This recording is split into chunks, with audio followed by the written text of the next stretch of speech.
Parliament ఎన్నికల్లో BRS ఘోర పరాజయాన్ని మూటగట్టుకున్నది. అప్పటి నుండి బీఆర్ఎస్ వర్కింగ్ ప్రెసిడెంట్ కేటీఆర్ అటు పార్టీ లీడర్లకు ఇటు కేడర్కు అందుబాటులో లేకుండా పోయారు. పార్టీ హెడ్ క్వార్టర్ అయిన తెలంగాణ భవన్కు ఆయన రావడం మానేశారు. పార్టీ అధినేత కేసీఆర్ పిలిచినప్పుడు ఎర్రవెల్లి ఫామ్ హౌస్కు వెళ్లడం, అక్కడ చర్చలు జరిపి వెళ్లిపోవడం పరిపాటిగా మారింది. రాష్ట్రంలోని 17 పార్లమెంట్ స్థానాల్లో బీఆర్ఎస్ అభ్యర్థులు ఒక్కచోట గెలవలేదు. దీనిపై ఇప్పటివరకు సమీక్ష నిర్వహించలేదు. ఓటమిపై బాధను పంచుకోవడానికి అభ్యర్థులకు సైతం ఆయన అందుబాటులో ఉండడం లేదు.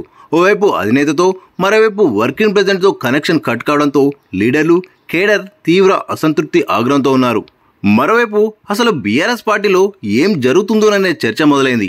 ఓటమితో ప్రజలకు ముఖం చూపించుకోలేక కేటీఆర్ అవమాన భారంతో నేతలకు, శ్రేణులకు దూరంగా ఉంటున్నారా, లేక మీడియా సమావేశాలకు హాజరైతే సమాధానం చెప్పుకోలేని సంకట పరిస్థితుల్లో తప్పించుకుంటున్నారా?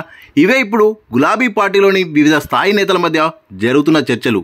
ఇక బీఆర్ఎస్ ప్రభుత్వ హయాంలో షాడో చీఫ్ మినిస్టర్గా వ్యవహరించిన కేటీఆర్ లోక్సభ ఎన్నికల ఫలితాల తర్వాత సైలెంట్గా ఉండిపోవడంతో ఆయన ఇక్కడే ఉన్నారా, లేక ఫారెన్ టూర్కు వెళ్లారా అనే సందేహం కొద్దిమంది కలిగింది.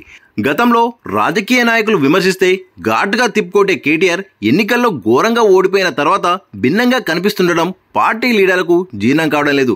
బీఆర్ఎస్ అవయవ దానం చేసి, సొంత త్యాగం చేసి బీజేపీని బతికించిందంటూ సీఎం రేవంత్ రెడ్డి సూటిగా విమర్శలు చేసినా కేటీఆర్ మాత్రం మౌనంగానే ఉండిపోయారు.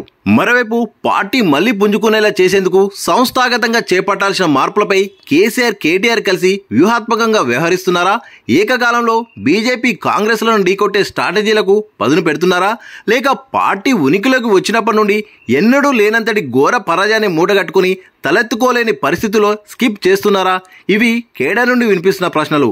అటు అధినేతను, ఇటు పార్టీ వర్కింగ్ ప్రెసిడెంట్ కలిసే పరిస్థితి లేనప్పుడు ఇక పార్టీ ఎలా బతికి బట్టకడుతుందనే సందేహాలు గులాబీ లీడర్ల నుండి వ్యక్తమవుతున్నాయి.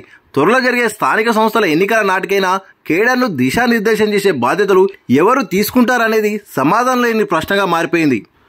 మరోవైపు అసెంబ్లీ ఎన్నికల్లో గ్రేటర్ హైదరాబాద్ పరిధిలో 16 చోట్ల గెలిచినా ఆ ప్రభావం లోక్సభ ఎన్నికల్లో రిఫ్లెక్ట్ కాలేదు. కేటీఆర్కు సన్నిహితంగా ఉండే Bonthu Rammohan GHMC mayor, deputy mayor కాంగ్రెస్లో చేరడము పార్టీలో ఆయన పట్టుపై ఆరోపణలు వెల్లువెత్తాయి. లోక్సభ ఎన్నికల్లో 8 పార్లమెంట్ స్థానాల్లో బీఆర్ఎస్కు డిపాజిట్ దక్కలేదు. గత ఎన్నికల్లో 9 సిట్టింగ్ స్థానాలున్నా ఈసారి అవన్నీ చేజారిపోవడం పార్టీలోనే చర్చకు దారితీసింది.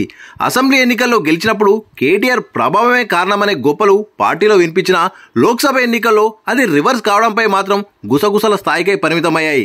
ఓటమికి వర్కింగ్ ప్రెసిడెంట్గా ఆయన బాధ్యత వహించాలన్న డిమాండ్తో పాటు ఆ పోస్ట్ నుండి తప్పుకొని హరీష్ రావుకు అప్పగించాలని పార్టీ శ్రేణులు సోషల్ మీడియా వేదికగా పోస్టులు పెడుతూ వారి అభిప్రాయాలు వెల్లడిస్తున్నారు.